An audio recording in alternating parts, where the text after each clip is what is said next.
नमस्कार दोस्तों, आपका टेक्नो टैनम के चैनल में स्वागत है।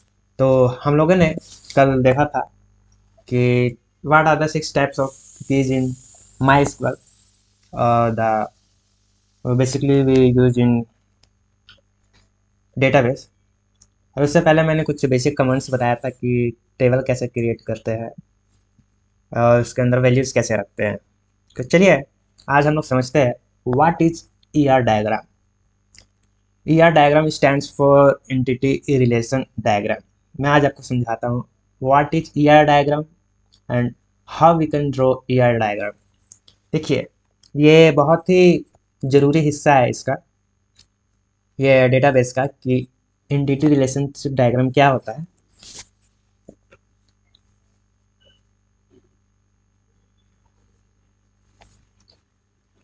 तो आइए देखिए। So first of all, what is ER diagram? The entity relationship diagram explains the relationship among the entities present in the database. देखिए, फर्स्ट ऑफ ऑल हम लोग जानेंगे कि इंटिटी का मतलब क्या होता है। इंटिटी का मतलब क्या होता है, आप पूछते होंगे। तो entities are the real world objects जो कि रियल वर्ल्ड ऑब्जेक्ट्स में एग्जिस्ट करता है। रियल वर्ल्ड बोले तो बेसिकली क्या हमारे पास है, घर है, गाड़ी है, खाना है, राशन है, टेबल है, चेयर है, हम हैं, आप हैं। So these are the real world objects. तो देखिए, ER models are used to model the real world objects like a person, car, company and the relationship between these objects. तो ठीक है, हम लोग इंटिटी का यूज इसलिए करते हैं, इंटिटी रिलेशनशिप डायग्राम, कि जैसे हमारे आसपास बहुत सारे डेटाबेस क्रिएट्स होते हैं। और हम लोग डेटाबेस क्रिएट्स किसका करते हैं, कस्टमर्स। अगर आप होटल में तो कस्टमर्स का करते हैं। अगर आप कोई गाड़ी का ऑनर है तो गाड़ी के सेलिंग के लिए यूज करते हैं। तो बेसिकली हम लोग इंटिटी मीन्स होता है रियल वर्ल्ड ऑब्जेक्ट जो हमारे आसपास एग्जिस्ट करते हैं। तो आइए हम समझते हैं कि ईआर डायग्राम का यूज इसमें हम लोग कैसे करते हैं हमारे डेटाबेस में। देखिए,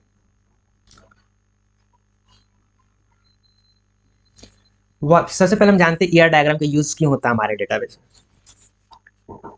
ER diagrams are used to represent the ER models in our database, which makes them easy to convert in relations in tables. देखिए, यहाँ पे रिलेशंस का मतलब टेबल बोला गया है। रिलेशंस में हम कुछ टर्म्स आपको बता देते हैं। देखिए, यहाँ रिलेशंस का मतलब टेबल बोला जाता है, तो आपको मैं बताऊंगा कि entity relations diagram, that means relationship diagram. Relation में आपस में हम कैसे टेबल्स को लिंक करते हैं वो मैं समझाता हूँ। First of all, ER diagrams are used to represent ER models, that is entity relationship, that means the real world objects which makes them easy to be converted into relation table. और वो table में बहुत आसानी से हो जाता है। ER diagrams provide the purpose of real-world modeling of objects which make them indently useful। और ER डायग्राम उसको बहुत ही आसान तरीका से एक पर्पस देता है रियल वर्ल्ड मॉडलिंग को, जो बहुत आसान होता है यूजफुल हम लोग को एक दूसरे से समझने के लिए भी। ER diagrams require no technical knowledge. और देखिए, ER सबसे बेहद खासियत चीज़ है, ये आप भी समझ सकते हैं, ये आप भी किसी और को भी समझा सकते हैं। आपको कोई टेक्निकल डिग्री नहीं चाहिए, आपको कोई पर्टिकुलर डिग्री नहीं चाहिए कि हमको ये करना है। ER डायग्राम बहुत आसान है। These diagrams are very easy to understand and even create even for new user। अगर आप कोई नए यूजर को अपॉइंट करते हैं तो उसको भी समझा सकते हैं। And it gives a standard solution for visualising the data logically. और आपको डाटा रिप्रेजेंट करते हैं तो उसे आप बहुत ही आसान तरीके से विजुअली भी इसे समझा सकते हैं और खुद भी समझ सकते हैं। तो चलिए अब देखते हैं, हम लोग ER डायग्राम्स में कुछ सिंबल्स का यूज करते हैं। तो आइए एक एक करके मैं सब आपके सिंबल्स को समझाता हूँ। देखिए, अब यहाँ पे रेक्टेंगल्स के यूज होंगे, इक्लिप्स के यूज होंगे, डायमंड के यूज होंगे, लाइंस के यूज होंगे, डबल इक्लिप्स के line, double double Eclipse use होंगे और डबल रेक्टेंगल यूज होंगे। ठीक है, सबसे पहले अगर इसमें रेक्टेंगल आपको दिखे, अगर आपको इसमें कुछ रेक्टेंगल दिखे, that means rectangle represent entities in ER model. जैसे कि हम लोग अगर एसक्यूएल के लैंग्वेज में बात करें तो हम लोग टेबल क्रिएट करते हैं एक डेटाबेस में। तो हम लोग इंटिटी का मतलब टेबल समझ सकते हैं। जो टेबल क्रिएट करते हैं ना, टेबल, वो हम उसे एंटिटी कहते हैं। उसके बाद इक्लिप्सेस, व्हाट आर इक्लिप्सेस? अब हम लोगों ने टेबल बनाया, तो टेबल बनाने के साथ सबसे पहले हम लोगों ने क्या देखा? हम लोगों ने देखा कि हम लोग कॉलम्स बनाते हैं, दैट मीन्स फील्ड्स। तो वही कॉलम्स को हम लोग यहाँ एट्रीब्यूट्स कहते हैं। रेक्टेंगल्स को एंटिटी रिप्रेजेंट करता है, that means it is table. Eclipse represent attributes, that means column. और ये एक diamond represent relationship among entities. Means diamond एक और दूसरे टेबल के बीच रिलेशनशिप स्टैब्लिश करने के लिए यूज होता है कि ये दोनों आपस में क्या से स्टैब्लिश्ड है, कौन रिलेशन स्टैब्लिश्ड है। Lines represent attributes to entity sets with other relationship types. और लाइन्स रिप्रेजेंट करता है हाउ एक दूसरे, अगर हम मैंने एक मान लीजिए मैंने एक एक ये कॉलम बनाया, सपोज दैट ये टेबल में, ये दूसरा कॉलम बनाया, ये तीसरा कॉलम बनाया। तो यहाँ पे जो मैं इस पे मैं अगर मैं एंटिटी रिलेशनशिप डायग्राम बात कर रहा हूँ, तो यहाँ मैं कॉलम का एट्रीब्यूट कहूँगा। तो जो ये एट्रीब्यूट्स है ना, एट्रीब्यूट्स वो एक दूसरे से कैसे लिंक है वो काम करते हैं। लाइन वो काम करता है, ये इससे लिंक है, ये इससे लिंक है, और मैंने एक और बनाया तो ये इससे लिंक है। तो हम यहाँ लाइन से रिप्रेजेंट करते हैं how they are each linked. अब आइए समझते हैं डबल एक्लिप्स कहाँ हम लोग यूज करते हैं। सो double eclipse represent multi valued attributes. अब आप बोलेंगे कि मल्टी वैल्यूड एट्रीब्यूट्स क्या होते हैं? देखिए, मल्टी वैल्यूड एट्रीब्यूट्स नाम से ही पता चल रहा, जिसका मल्टी वैल्यू है। तो देखिए, अगर मान लीजिए मैंने यहाँ पे एक कॉलम बनाया, मान लीजिए मैंने लिखा name, roll number, phone number, parent, और मान लीजिए मैंने यहाँ पे एक हॉबी बनाया। तो देखिए, नेम एक हो सकता है, नेम ऑफ कोर्स ऑब्वियस एक ही होगा। डेट ऑफ बर्थ मान लीजिए, मैंने रोल मान लिया, और ये फ़ोन नंबर। अब देखिए हॉबी, अब हॉबी तो अब एक नहीं ना हो सकता। मान लीजिए आप सिंगिंग करते हैं, हॉबी तो आपके माइंड पे डिपेंड करता है, आपको कौन सी इच्छा जाग रही है। तो आप एक नहीं हो सकते, यहाँ पे आपके 10 हो सकते हैं, मान लीजिए 5 हो सकते हैं, 6 हो सकते हैं। तो ये कोई फिक्स नहीं है ना हॉबी। तो ये जो हॉबी है, तो ये हॉबी आपका कहला जाएगा मल्टी वैल्यूड एट्रीब्यूट्स, क्योंकि इसके एक से ज़्यादा होंगे हॉबी के। तो इसलिए ये जो हॉबी आपका मल्टी वैल्यूड कहला जाएगा, जिसका एक से अधिक वैल्यू। अब ये डबल रेक्टेंगल क्या होता है? Double rectangle represents week entity. Weak entity क्या होता है? अब जैसे कि मैंने एक टेबल बनाया, टेबल में मैंने एक एम्प्लॉय बनाया। अब जैसे मैंने एम्प्लॉय बनाया, अब एम्प्लॉय में एम्प्लॉय के क्या हो सकते हैं? एम्प्लॉय के मान लीजिए मैंने उसके स्पॉज डाला या पेरेंट्स का नाम डाला। तो देखिए, ये एम्प्लॉय है, स्पॉज एंड पेरेंट्स। तो देखिए, क्या अगर स्पॉज हट जाएगा यहाँ से डिटेल, तो एम्प्लॉय को कुछ फर्क पड़ेगा क्या? आपको एम्प्लॉय वाला बोलेगा आप जहाँ भी काम करते हैं कि आप निकल जाए क्योंकि आपने ये डिटेल्स नहीं भरा, या पेरेंट डिटेल नहीं भरा? कोई फर्क पड़ेगा? नहीं फर्क पड़ेगा। ये बोले तो ये इंडिपेंडेंट है, ये खुद वो काम करता है, ये इंडिपेंडेंट है वहाँ का। अगर ये एम्प्लॉय ही ना रहे, यहाँ काम ही ना करते, सिर्फ उसके डिटेल्स रहे, पेरेंट डिटेल, स्पॉट डिटेल, तो ये पता चलेगा किसका? नहीं ना। तो ये इस पर डिपेंडेंट है, ये एम्प्लॉय पे डिपेंडेंट है, ये सारे डिटेल्स, ये दोनों एम्प्लॉय पे डिपेंडेंट है। तो इसलिए ये कहला जाएंगे weak entity. Weak entities are those entity which are dependent on another strong entity. So हम लोग उसको डबल रेक्टेंगल से रिप्रेजेंट करते हैं। Rectangles represent entities, eclipse represent attributes, diamond represent relationship among entities, lines represent attributes to entities and entities set to other relationship types. ये double eclipse represent multi value and double rectangle represents weak entity. देखिए ये diagram, ये कहा था ना मैंने, rectangle entities in ER model, eclipse attributes in ER model, diamond relationship among entities, line attributes to entities and entities set to other relationship types, and ये double eclipse multi-valued attributes, और ये double rectangle weak entity। तो आइए मैं कुछ बात करता हूँ आपसे कि ये कितने तरह के होते हैं। देखिए, एंटिटी दो तरह के होते हैं, strong entity, weak entity. Entity आप समझ गए मैंने किसको कहा? एंटिटी हो गया आपका एक टेबल। टेबल को हम एंटिटी कहते हैं।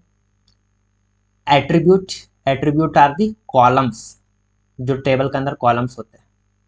और ये रिलेशनशिप कि वो आपस में किस तरह है, ये वो बताता है कि आपस में वो किस तरह जुड़े हुए हैं। देखिए basically entity, strong entity, weak entity, attribute चार तरह के होते हैं। Key attribute, composite attribute, multi valued attribute and derived attribute. Relationship one to one, one to many, many to one and many to many. हम लोग basically इसके बारे में आइए ध्यान देते हैं। अगर आप ये समझ गए तो ये बहुत ईजी। चलिए समझते हैं अब एंटिटी क्या होता है सबसे पहले।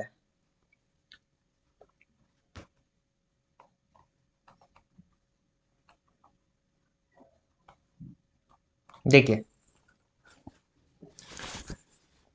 एंटिटी सेट क्या होता है? Entity set, and entity set is an object of entity type and a set of all entities are called an entity set। तो ये देखिए ये स्टूडेंट मेरा एक एंटिटी हो गया और जितने सारे ये मेरे एलिमेंट्स हो गए इस पे जितने, तो ये सारे मेरे हो गए एंटिटी सेट कहेंगे इसे हम।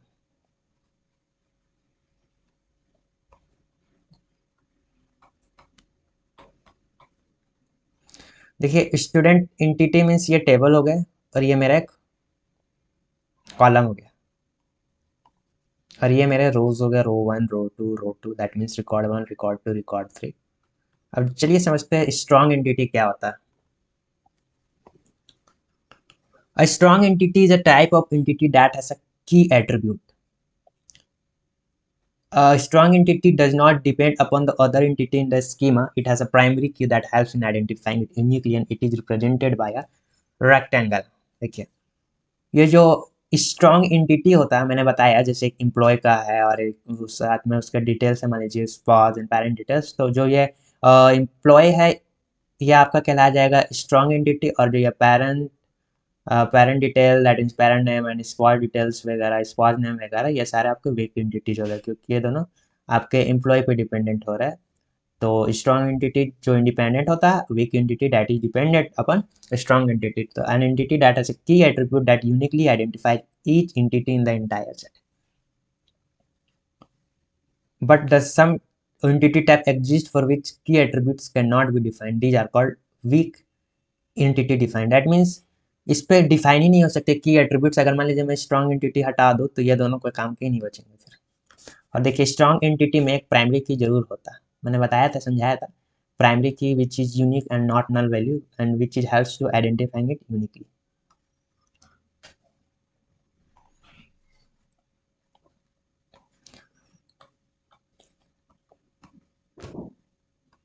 देखिए यही एग्जांपल मैंने, फॉर एग्जांपल अ कंपनी में stored information of dependent parent children is for open but dependents does not have existed without the employee, without employee की फिर वो एग्जिस्ट ही नहीं कर रहे।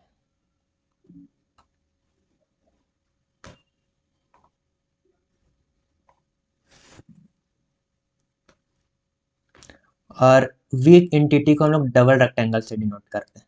देखिए ये एम्प्लॉय हो गए और ये जो मैंने यहाँ आ गया आपका डायमंड। डायमंड रिलेशनशिप इस्टेब्लिश करने के काम आते हैं। देखिए एम्प्लॉय क्या has dependents, dependents mean their spouses, parents details और may be some other types of details. So employee is here that is strong entity and it is weak entity because it is dependent on employee and it is showing employees relation, what employee has dependents, so it shows the relation। अब आइए समझते हैं attributes. देखिए अगर आपने एक गाड़ी खरीदा, मान लीजिए कोई मैं आपने कार खरीदा, अब कार का रंग ब्लैक है, कार एक्सयूवी है, कार एसयूवी है, या कार मान लीजिए सेडान है। तो कार तो आपका एंटिटी है, मान लीजिए आपका कार वो एंटिटी है। अब ये ब्लैक कार है या व्हाइट कार है वो उसके एट्रीब्यूट्स है। तो इससे आप क्या समझे, अगर car is entity but car is black, तो black is the attribute, means attribute is the properties of that entity.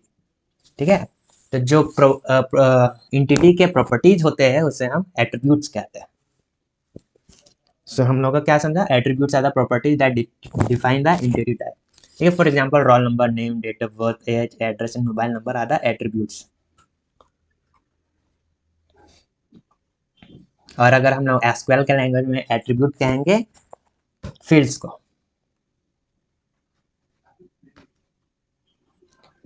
आइए समझते हैं what is key attribute. Key attribute क्या है? The attribute which uniquely defines each entity in the set is called the key attribute. For example, roll number will be the unique for each student. In AR diagram, the key attribute can be represented by an oval with underlying line. तो आप uniquely determine, तो आप इससे क्या समझे? आपने समझा uniquely determine कर रहा है, डेट मीन प्राइमरी की, जिसे हम प्राइमरी की बनाते हैं उससे हम लोग की एट्रीब्यूट कहते हैं ईआर डायग्राम के लैंग्वेज में। तो हम इसे की एट्रीब्यूट कहते हैं। जैसे मैंने स्टूडेंट का कल समझाया, रोल नंबर सबका यूनिक होगा, मस्ट यूनिक होगा, तो that roll number is the key attribute. अब देखिए की एट्रीब्यूट को कैसे हम लोग इस पे शो करते हैं। जैसे मैंने रोल नंबर लिखा, इस पे ये Oval, that means it is attribute, और उसके अंदर अंडरलाइन हो तो आप उससे समझ जाइएगा कि ये की एट्रीब्यूट है, that is it is a primary की। अब आइए समझते हैं कंपोजिट की क्या होता है। N attribute composed of many other attributes is called a composite की। फॉर एग्जांपल, जैसे कि मान लीजिए मेरा एड्रेस है। अब एड्रेस में ऐसा तो नहीं है बस आपका एड्रेस आपका बस स्ट्रीट हो या बस आपका हाउस नंबर लिख दिया 23, ये आपका एड्रेस है। तो हाउस नंबर तो बहुत तरह के हो सकते हैं ना, आपने स्टेट लिखा हो ना सिटी लिखा हो, तो वो तो एक वैलिड एड्रेस नहीं होगा ना। तो जो एड्रेस है इस पे हो गए स्ट्रीट, सिटी, स्टेट, कंट्री। सो ये सारे आपके हो गए कंपोजिट एट्रीब्यूट। कंपोजिट एट्रीब्यूट क्या कहता है? कहता है कि N attribute compose of many other attribute, means ये और एट्रीब्यूट्स को कंपोज करके कंपोजिट एट्रीब्यूट कहलाता है। तो ये सारे इसको कंबाइन करके बना, और ये सारा आपका एड्रेस में, तो ये सारे आपके कहला जाएंगे कंपोजिट एट्रीब्यूट, क्योंकि ये सारे इसको कंपोजिट करके एक एड्रेस बना, तो इसे हम कंपोजिट एट्रीब्यूट कहेंगे।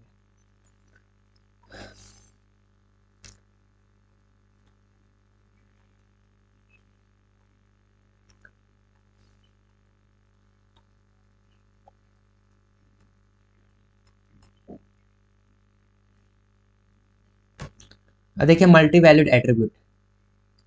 मल्टी वैल्यूड एट्रीब्यूट में मैंने बताया कि फॉर एग्जांपल मैंने हॉबी को एग्जांपल लिया, तो हॉबी तो आपके एक तरह के नहीं हो सकते। किसी को पढ़ने का मन होता है, साथ ही साथ कुकिंग का भी मन होता है, साथ ही साथ स्टोरी लिखने का भी मन होता है, स्टोरी पढ़ने का, बुक पढ़ने का मन होता है, तो वो उसका मल्टी वैल्यूड, वो एक मल्टी वैल्यूड एट्रीब्यूट हो जाएगा। और देखिए N attribute consisting of more than one value for a given entity. For example phone number can be more than one for a student. मान लीजिए आपको आपके फ़ोन नंबर एक से अधिक हो सकते हैं, मान लीजिए 2 है, 3 है, तो आप तो ये आपका फ़ोन नंबर एक मल्टी वैल्यूड एट्रीब्यूट हो जाएगा। और मल्टी वैल्यूड एट्रीब्यूट हम लोग डबल ओवल से डिनोट करते, देखिए एक पहला ओवल ये और ये दूसरा। ठीक है।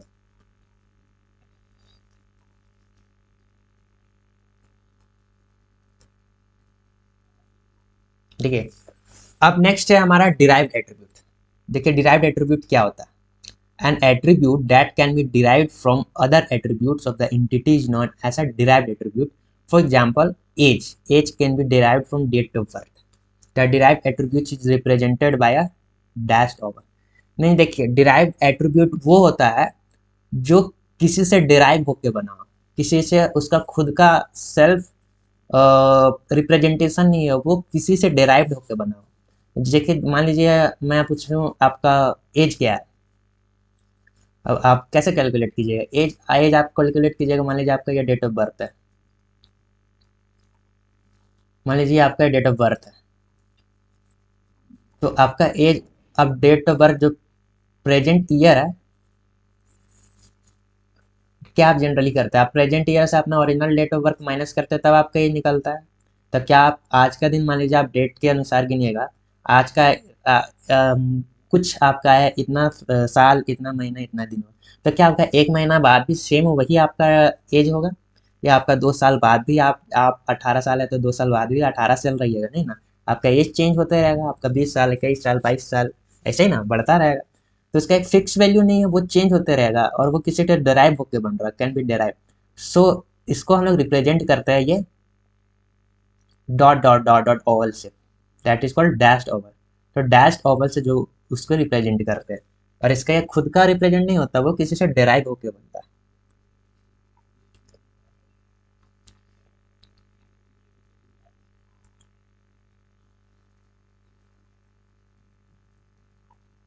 देखिए ये शॉर्ट में देखिए, सबसे पहले स्टूडेंट आपका क्या है,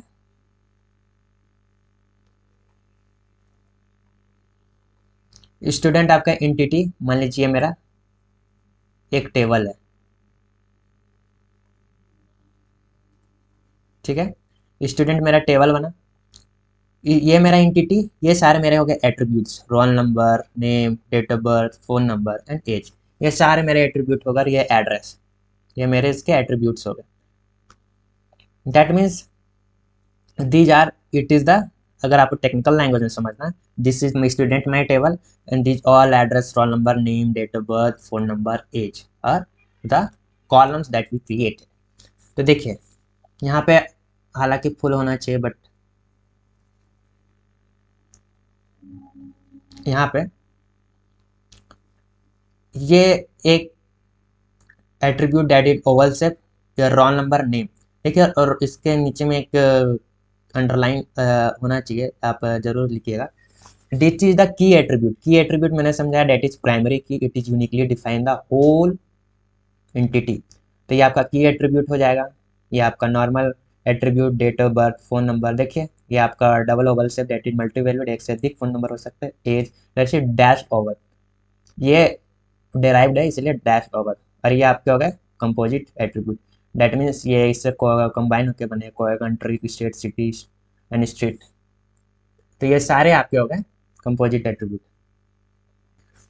अब हम लोगों ने समझ लिया एंटिटी रिलेशनशिप डायग्राम क्या होता है, इतना तो समझ लिया, रेक्टेंगल क्या होता है, इक्लिप्स क्या होता है, और इसमें डबल इक्लिप्स और डैश इक्लिप्स का कैसे कैसे यूज होता है, strong entity and weak entity ये दोनों भी समझ लिया। अब समझते हैं कि हम लोग टेबल कैसे क्रिएट करते हैं, उसको हम लोग टेबल के फॉर्म में कैसे क्रिएट करेंगे। देखिए ईआर डायग्राम तो समझ लिए क्या होता है, एंटिटी रिलेशनशिप डायग्राम, इसका यूज क्या होता है कि जो रियल वर्ल्ड ऑब्जेक्ट्स के जो उसके एट्रीब्यूट्स है, दैट मीन्स उसके कैरेक्टर्स, उसके फीचर्स वगैरह है, उसको हम लोग कैसे शो करें आपस में, और वही हमारा बेसिकली डेटाबेस का काम होता है कि हम हमारे आसपास मौजूद चीज़ों को कैसे रिप्रेजेंट करके आपस में लिखते हैं, कंपैरिजन करते हैं, उसके रिकॉर्ड्स खोजते हैं और उसके रिकॉर्ड्स को रिट्राइव करते हैं।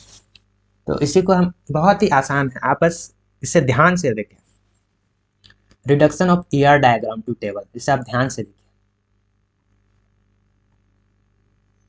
ये जो आपको मैंने दिखाया, इस टेबल को आप ध्यान से देखिए, जो जैसा कि आप देख रहे हैं, आपको क्या क्या दिख रहा है यहाँ पे, सबसे पहले आप रेक्टेंगल को देखिए, rectangle, student, course, lecturer and subjects. Suppose that you have, means you are in college, okay, आप एक कॉलेज में, तो कॉलेज में क्या क्या पॉसिबिलिटीज हो सकते हैं, उसमें स्टूडेंट होंगे, उसके कोर्स होंगे, लेक्चरर होंगे, और कोर्स में उसके सब्जेक्ट्स होंगे कि क्या क्या वो उसके सब्जेक्ट्स हैं, सपोज दैट मैंने माना ये है, तो ठीक है। तो देखिए स्टूडेंट, हम लोग एक एंटिटी को रेक्टेंगल से रिप्रेजेंट करते हैं, कोर्स ये भी मेरा एंटिटी है, इसको, ये सब मेरे जितने भी रेक्टेंगल में सब एंटिटी है। तो देखिए सबसे पहले हम आते हैं स्टूडेंट वाली एंटिटी में, और देखिए ये जो मैंने डायमंड वाला बताया वो रिलेशन शो करने का होता है, जैसे कि आप स्टूडेंट तो कोर्स में आपस में क्या रिलेशन, स्टूडेंट क्या, स्टूडेंट अटेंड्स कोर्स, आप अपने हिसाब से लिख सकते हैं, student attends course, student course को अटेंड करते हैं, इसलिए इसका क्या रिलेशन है, अटेंड्स। स्टूडेंट, अब यहाँ से आप ऊपर देखिएगा, लेक्चरर टीचर्स टू स्टूडेंट, ठीक है, लेक्चरर स्टूडेंट्स को टीच करता है, लेक्चरर स्टूडेंट्स को टीच करता है, देखिए lecturer teachers subject, lecturer subjects को टीच करता है ना, लेक्चरर सब्जेक्ट को टीच करता है इसलिए टीचर्स, और ये course, course has subjects, course में सब्जेक्ट्स है, lecturer takes course, lecturer course को लेता है अपने अंतर्गत, कोर्स को लेता है, ठीक है, आप समझ गए। आपको समझने का ये ऐसा तरीका अगर ऐसा दिया हो तो आप कैसे समझ सकते हैं? अब आप इससे और आसान तरीका से समझाओ तो देखिए यहाँ लिखा होगा एम एन, एम एन। अब आप सोच रहे होंगे ये क्या? देखिए M stands for many and N stands for none, ठीक है। स्टूडेंट अटेंड्स कोर्स, ठीक है, ये मान लीजिए स्टूडेंट अटेंड्स कोर्स, ये तो मेनी स्टूडेंट तो बहुत होते हैं, ठीक है, स्टूडेंट्स अटेंड्स कोर्स।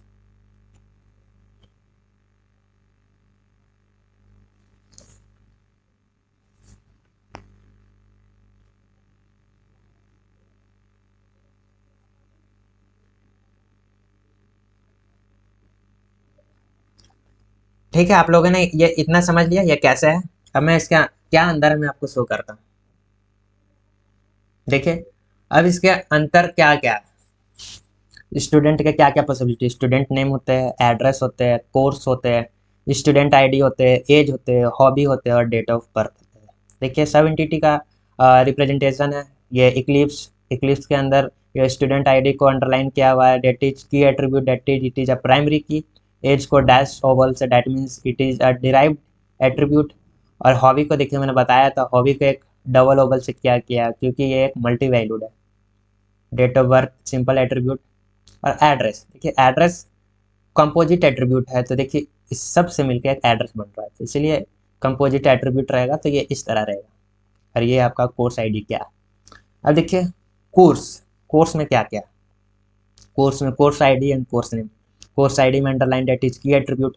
सब्जेक्ट्स में क्या है, lecturer ID, subject ID, subject name. और देखिए इसमें सब्जेक्ट आईडी, सब्जेक्ट आईडी में आपका अंडरलाइन है, अंडरलाइन है डेट मीन्स की एट्रीब्यूट। लेक्चरर में क्या क्या, lecturer ID, lecture name, course ID.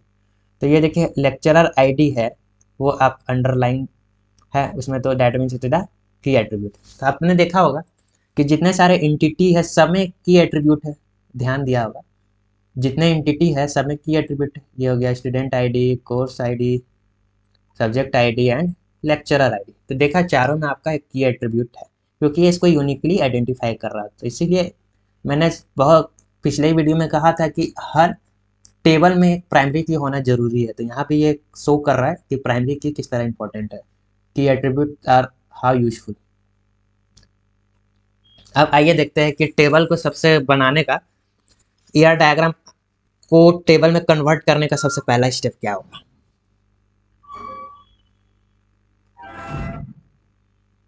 एकदम ध्यान से देखिए आप लोग, ठीक है। मैंने बताया था एंटिटी मीन्स होता है टेबल, जो कि ईआर डायग्राम में दिखाया गया था। Entity type becomes tables. तो first of all in the given ER diagram lecture, student, subject and course forms individual tables. ये सब आपका एक इंडिविजुअल टेबल्स में बनेगा। लेक्चर, स्टूडेंट, सब्जेक्ट, कोर्स, ये आपके एक टेबल बनेगा। मैं आपको उसका भी डायग्राम दिखाऊंगा।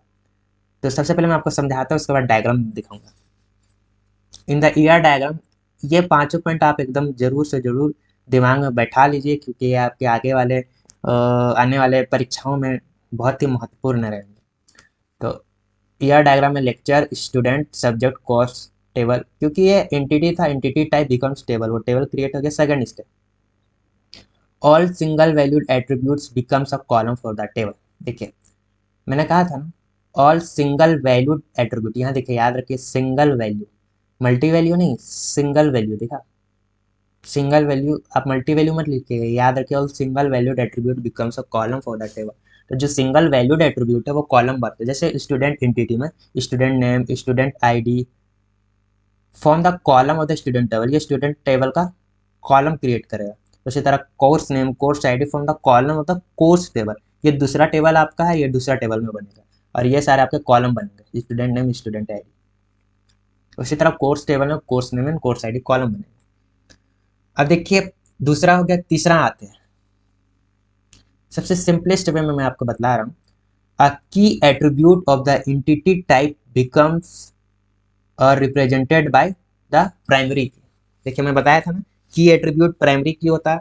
देखिए in the given ER diagram course ID, student ID, subject ID, lecture ID are the key attribute of the entity, these are the primary key of the table. Entity means table. तो course ID, student ID, subject ID, lecture ID are the key attribute of the entity. अब आइए fourth में, in the student table a hobby is a multi valued attribute. देखिए मैंने कहा था वो multi valued attribute है। So it is not possible to represent multiple values in a single column of the student table. देखिए तो अगर आपका मल्टी वैल्यू है तो वो आपका पॉसिबल नहीं है कि आपका एक ही टेबल में वो सारे आपको वैल्यू हो जाए। जैसे कि हॉबी आपकी सिंगिंग है, डांसिंग है, राइटिंग है, पोएट्री है, जो भी आपके है, तो ये आपको एक ही टेबल में पॉसिबल नहीं है लिखना। तो ये याद रखिएगा मल्टी वैल्यूड एट्रीब्यूट में कि वी क्रिएट अ टेबल, ये हमको दूसरा टेबल क्रिएट करना होगा stud hobby with the column name student ID and hobby using both the column we create a composite key. मैंने कल बताया था कंपोजिट की क्या होता है। तो hence we create a stud hobby with column name student ID and hobby.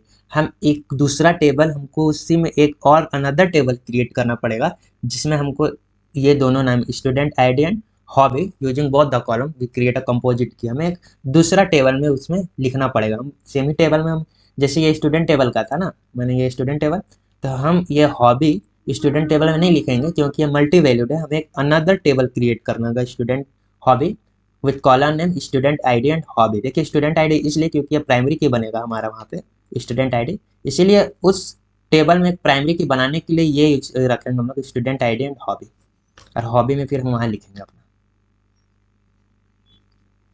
अब आइए हम समझते हैं अगला। पहला समझ लिए, दूसरा समझ लिए, तीसरा समझ लिए, चौथा समझ लिए। Next proceed to further. देखिए what is composite attribute. Composite attribute represented by the components. तो देखिए जो मैंने एड्रेस आपको बतलाया था वो एक वो कॉलम बन जाएंगे वही एंटिटी के। जैसे कि मैंने ये सारे स्टूडेंट में एड्रेस थे आपके, student address is a composite key, so city, pin, door, street and state in the student table these attributes can merge as an individual column. तो उससे हम एक कॉलम बना लेंगे जितने हमारे कंपोजिट एट्रीब्यूट है। तो हम एड्रेस नहीं लिखेंगे, एड्रेस लिखने छोड़ के हम ये कॉलम बना लेंगे, city, pin, door, street and state. ये सारे हमारे वहाँ अलग अलग कॉलम बन जाएंगे कंपोजिट एट्रीब्यूट के। कंपोजिट, तो इसीलिए यहाँ लिखा गया composite attribute represented by components. अब आइए सबसे महत्वपूर्ण step, derived attributes are not considered in the table. देखिए कि मैंने बताया था डिराइव्ड एट्रीब्यूट क्या होता है, जिसके पास खुद का पहचान नहीं होता, वो किसी और से खुद को कैलकुलेट होके आते हैं। तो in the student table age is derived attribute, it can be calculated at any point of time by calculating the difference between current date and date of birth. तो इसीलिए हम जो ये डिराइव्ड एट्रीब्यूट है वो टेबल में considered नहीं हो सकते, इसे आप ध्यान रखिएगा, टेबल में कंसिडर्ड नहीं हो सकते। अब पूछेंगे कि ऐसा क्यों नहीं होगा। ऐसा इसलिए नहीं होगा कि मान लीजिए आपका एज आज 18 साल है, कल 20 साल होगा, उसके बाद 21 साल होगा, 22 साल होगा। डेटा इन्फॉर्मेशन आपका स्टोर्ड है डेटाबेस में। अब वहाँ पे आप तो बार बार नहीं जाइएगा ना अपना डेटा बार बार चेंज करने के लिए कि हाँ 1 साल बाद हमको फिर मॉडिफाई करना, 2 साल बाद, 3 साल बाद, 4 साल बाद, इतना वक्त किसी के पास नहीं रहता है कि आपका डेटा बार बार मॉडिफाई कर रहे पॉइंट ऑफ टाइम। तो ऐसे टाइप को हम लोग डिराइव एट्रीब्यूट को कंसिडर नहीं करते क्योंकि वो वेस्टेज ऑफ टाइम भी होगा। ये बार बार किसी का डेटा रिट्राइव करके चेंज करना हर साल में, मान लीजिए महीना महीना, मान लीजिए डेट पर डेट के अनुसार, तो date is the wastage of time. तो therefore derived attributes are not considered in the table. तो आइए मैं एक शॉर्ट फॉर्म में आपको पांचों फिर से समझा देता हूँ। Entity types becomes a table, step 1 entity types becomes a table. जितने भी मेरे वहाँ एंटिटी दैट मीन्स रेक्टेंगल्स थे सब एक अलग अलग टेबल में बन जाएंगे। और single valued attribute becomes a column for the table. जितने single valued, not multi valued, only single valued, all single valued attribute becomes a column for the table, वो सारे आपके कॉलम बन जाएंगे। A key attribute of the entity represented by the primary key, और जो आपके की एट्रीब्यूट रहेंगे वो आपके प्राइमरी की बन जाएंगे। Multi valued attribute is represented by a separate value. जो मल्टी वैल्यूड एट्रीब्यूट थे जैसे कि हॉबी, उसके लिए हम एक अलग से सेपरेट टेबल बनाएंगे, उस पर हम हॉबी का कॉलम बनाएंगे, हम उसमें लिखेंगे हमारे क्या, वो एक में पॉसिबल नहीं है, इससे हमको एक दूसरा टेबल बनाना पड़ेगा। Composite attribute represented bye columns, जितने हमारे कंपोजिट एट्रीब्यूट रहेंगे वो हमारे कॉलम्स में बन जाएंगे सारे, उसका एक एक कॉलम बन जाएगा, city, pin, door, street, state. Next, derived attributes are not considered in the table. तो जितने हमारे डेराइव्ड एट्रीब्यूट है, लाइक जैसे हमारा एज, एज कैलकुलेट हो सकता है एनी मोमेंट, तो this is not considered in the table. तो derived attributes are not considered in the table. अब आइए मैं इसका एक टेबल फॉर्म में शो करता हूँ कि ये जो मैंने AR डायग्राम बनाया वो टेबल फॉर्म में कैसे शो होगा।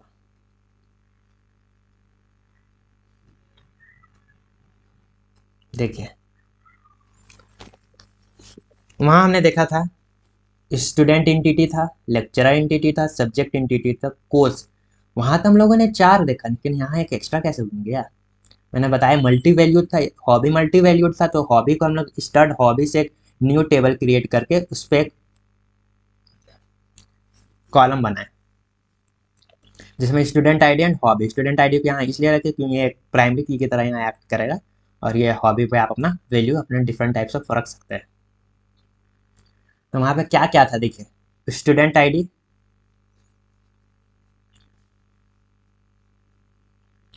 तो देखिए ये हमारा था ER डायग्राम जिसमें हमारा ये एंटिटी था student, course, lecture and subjects. तो ये मेरा टेबल बन गया स्टूडेंट, टेबल का नाम student, lecture, subject and course. जितने हमारे यहाँ के जितने भी सारे एट्रीब्यूट्स थे सब यहाँ कॉलम बन गए, student ID, student name, date of birth. और देखिए एड्रेस हमारा कंपोजिट की था, तो एड्रेस की के सारे कंपोजिट की जितने थे, डोर जिसके थ्रू ये कंपोजिट होके बने थे, उनके सारे कंपोनेंट जैसे डोर, स्ट्रीट, सिटी, स्टेट की। देखिए door, street, city, pin, state,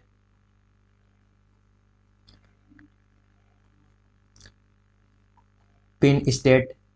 देखिए ये सारे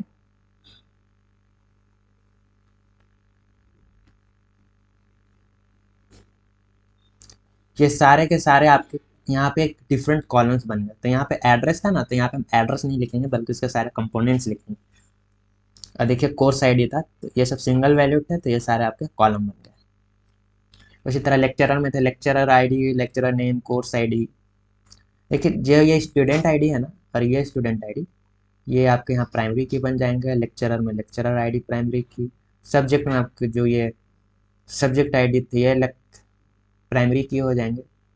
और ये जो कोर्स में था ना आपका कोर्स आईडी, ये आपका प्राइमरी की बन जाएगा।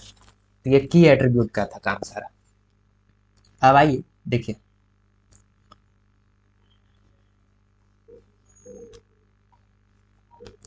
देखिए ये तो हमने, क्योंकि ये मल्टी वैल्यूड था तो मैंने इसको डिफरेंट टेबल में बना के इसके जो कॉलम्स फिर मैंने बनाए। अब जैसे कि हमने देखा था वहाँ पे तो एज भी था, देखिए एज तो डिराइव्ड था, इसलिए हम लोगों ने एज का यहाँ पे कुछ लिखा ही नहीं। ये स्टूडेंट में हम लोगों ने एज का कॉलम बनाया ही नहीं क्योंकि वो डिराइव्ड था।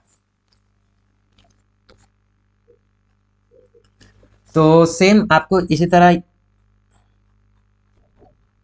ये आपका ER डायग्राम रहेगा, ये सेम ER डायग्राम आपका रहेगा। आपको ये सेम ER डायग्राम को सेम ये सारे स्टेप्स लिखना, उसके बाद आपको ये टेबल शो करना होगा। देखिए सिंपल स्टेप्स है, एंटिटी टाइप्स,